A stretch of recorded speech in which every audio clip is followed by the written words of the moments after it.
And as DOGE continues its efforts to overhaul the federal government, the VA now says it will lay off more than 80,000 workers in a major agency-wide reorganization that is set for August. Joining us now, founder and CEO of Independent Veterans of America and host of the Independent Americans podcast, Paul Rieckhoff.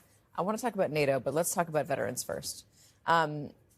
This is a president who campaigned on protecting, cherishing, valuing veterans. There's been no such consideration given to veterans within the federal government. That's exactly right.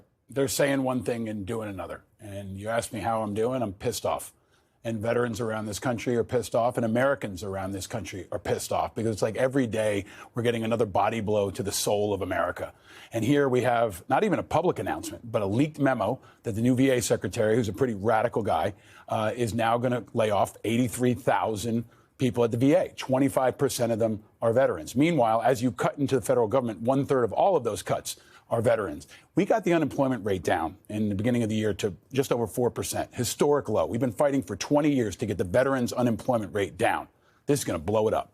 And that's the actual effect of what they are doing will have. No matter what they say, watch what they're doing. And right now, the flamethrower that is DOGE and Elon Musk is coming straight for the VA. Is there blowback?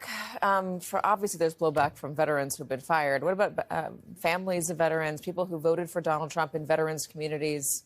What have you been seeing? Yeah, I'm seeing it come from all sides. And where I've really been seeing it come from is inside the VA for the last couple of months. They're demoralized. They feel beaten down. There's no clarity. There's no certainty. Everybody's waiting for the DOGE guillotine to drop and get an email in the middle of the night to find out that they're fired. These are people who are disabled veterans. These are people who've honorably served their country and want to continue to serve their country. But they're also fighters. And I've said this before, I think they're making a bit of a miscalculation because veterans are fighting back. There are going to be protests starting as early as next week.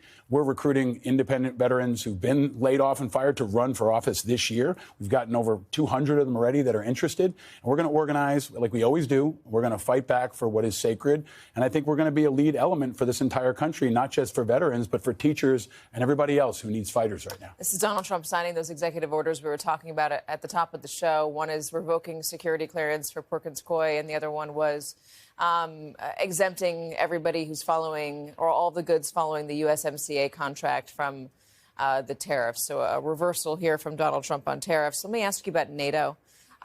This idea that we wouldn't immediately come to the defense of a NATO country unless Donald Trump decided they were paying their fair share. The big NATO allies all are paying over 2%. Donald Trump wants to raise it to 5%. By the way, we're not paying 5%.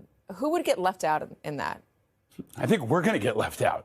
I mean, it's shakedown politics, which is the same thing he's been trying to do with Ukraine. And I think we continue to drive a knife into the back of Ukraine to undercut not just Ukraine, but also NATO and our own national security. And it continues to isolate us. It continues to create fear and animosity around the country. He's making enemies for America every single day around the world with these kinds of actions. Our allies can't trust us. And I want to come back to the center on this. We are less safe. When we don't have NATO trusting us and sharing intelligence, it's just a very basic thing. We are more vulnerable here at home. And that's just a couple weeks after he took out the chairman of the Joint Chiefs. He's executing a purge. It's all in concert. And the net result is we are all less safe.